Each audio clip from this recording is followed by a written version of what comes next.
السلام علیکم قدرمنو، زه نن په چیش خبره کوم، په هغه ټاپک خبره کوم چې څوک یې نوم نشو اخیستلی، په نامه یې شرمېږي. خو زه د دې ټاپک د دې نوم وضاحت درته کوم، د دې عمل وضاحت درته کوم. زه نن پر ازدواج خبره کوم، په واده خبره کوم چې په انګریزي کې سکس ورته وایي. لکه څنګه چې د انسان وجود په خوراک ژوندی دی، په اوبو ژوندی دی. د انسان د وجود دپاره، د ژوند دپاره اوبه ډېرې ضروري دي او خوراک ډېر ضروري دی. دا بنیادي شی دی چې انسان باندې ژوندی دی. داسې چې کوم ازدواج دی، سکس دی یا واده دی، دا انسانیت ژوندی ساتي. ازدواج، سکس، واده دا انسانیت ژوندی ساتي. په دغه عمل باندې انسانیت خپل تسلسل ساتي، په دې باندې خپل نسل ژوندی ساتي. د سکس له لارې چې کله یو ماشوم پیدا شي، چې کله یو مور یوه ښځه ماشوم وزېږوي، هغې ته الله پاک د مور درجه ورکړي. د هغې له ښځې څخه، له یوې ښځې څخه هغه د مور درجه واخلي، د هغې تر قدمو لاندې جنت پیدا شي، او یو سړی، یو نر د پلار درجه ومومي. یعنې د مور مقام ډېر لوړ دی. د مور مقام چې دی هغه ډېر اعلی دی. مور ته مقام د څه شي ورکول کېږي؟ مور ته مقام د سکس په بنیاد ورکول کېږي، د ازدواج په بنیاد ورکول کېږي. چې کله ښځه او یو سړی واده وکړي، مېړه او ښځه سره یو ځای سي، دغه عمل ترسره کړي، بیا اولاد وزېږوي، او دغه اولاد چې پیدا سي، الله پاک یوې ښځې ته دومره غټ مقام ورکړي، د مور مقام ورکړي. د دې نعم البدل نه څه مور څه کوم ده، د مور نعم البدل او د دې مینه په دنیا کې نشته. او یو سړي ته د پلار درجه ورکړي. چې بل کوچنی پیدا کړي، نجلۍ پیدا سي، د ماشوم خور پیدا سي، یعنې خورګلوي ژوندی کړي، او دغه خور چې ده بیا ورورګلوي ژوندی کړي، یعنې د ورور ته لوب ورکړي، ورور ته مقام ورکړي. دا خور چې پیدا سي، ورور ته مقام ورکړي.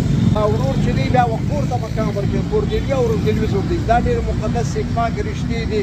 له هغه بعد اکاګلوي، نکاح هم چې دی، نکاح چې دی هغه ته هم درجه دغه سکس، ازدواج، واده ورکوي. چې کله ماشوم پیدا سي، یو سړی ولاړ سي نکاح سي، انا سي، یو سړی ولاړ سي اکا سي. دا رشتې له دې لارې پیدا کېږي. دغه خپلوي، قرابت، عزیزګلوي له دې لارې ژوندی ده. قدرمنو، زما د ویډیو مقصد دا دی چې دا فطري، نیچرل، دا احساسات دي، دا نیچرل احساسات دي، دا فیلینګز دي. د دې باید سودا ونیسي، یعنې د دغه فیلینګ سودا ونیسي. زه چې په کوم مارکېټ کې نن ولاړ یم، دا مارکېټ چې دی دا تایلنډ دی. نانا چوک دې ته نانا چوک وایي، دا نانا روډ دی. دغه یوه ګلۍ مخامخ چې ده، دا ټول کلبونه دي، نایټ کلبونه دي. دلته مساج دی، یعنې دلته د عیاشي لپاره، د سکس لپاره له ټولې دنیا خلک راځي. ما د خبرې مقصد دا دی چې باید سکس په پیسو ونه سي، د سکس قیمت ادا نه سي. دلته چې دی خلک خپل عزتونه خرڅوي، دلته خلک خپل فیلینګز خرڅوي، دلته خلک خپل رنګ خرڅوي، احساسات خرڅوي، هغه عظیمه رشته خرڅوي، هغه عظیم تعلق خرڅوي چې له کوم تعلقه مور وجود پیدا کوي، چې له کوم تعلقه څخه خور وجود پیدا کوي، پلار وجود پیدا کوي. یعنې که چیرې دغه فیلینګ سکس په پیسو کېږي، دلته خلک ښځې وجود خرڅوي، او دلته خلک وجود په پیسو اخلي، مصنوعي مینه غواړي. یو ښځې ته قیمت ادا کوي، هغه بیا له هغه سره مینه کوي، محبت کوي. دا مصنوعي مینه ده. دا مینې باید خرڅې نه شي. که چیرې دغه مینې خرڅېدلې، فیلینګ خرڅېدل، سکس خرڅېدل، ازدواج خرڅېدل، بیا په دنیا کې د مور تعلق ختمېږي، د مور رشته ختمېږي، مورګلوي ختمېږي، پلارګلوي ختمېږي، ورورګلوي ختمېږي، قرابت ختمېږي. ټولې هغه رشتې چې هغه په انسانیت کې شته، دا ټولې ختمېږي. دا به نیست و نابود شي. دلته په مغرب کې یا په دنیا کې چې کله ورورګلوي نشته، ورور نشته، مور نشته، خور نشته، قرابت نشته، اکا نشته، کزن نشته، د اکا زوی نشته. دوی دا خپل فیلینګز، خپل احساسات دغه دوی خرڅ کړي دي. دوی خپل وجود خرڅوي، دوی خپل ازدواج خرڅوي، په پیسو یې خرڅوي. نو زه وایم چې باید په ټوله دنیا کې په غیر فطري سکس، هغه سکس، هغه ازدواج په پیسو اخیستل کېږي، په پیسو پلورل کېږي. دا په دې باندې پابندي ولګول شي. باید که یو څوک ازدواج کوي، سکس کوي، دا باید قدرتي فطري وشي. د دوه انسانانو، دوه حساس انسانان باید خپل فیلینګ، خپل جذبات سره شریکي، د دې سودا ونه شي. نو زه وایم په ټوله دنیا کې باید په دې باندې پابندي ولګېږي. سکس خرڅول، سکس اخیستل، ازدواج خرڅول، ازدواج اخیستل، په دې باید پابندي ولګېږي. دا یو غیر انساني عمل ده. دې عمل باندې باید تجارت ونه شي. سکس ته باید تجارت ونه شي. سکس باندې باید پیسې ونه ګټل شي.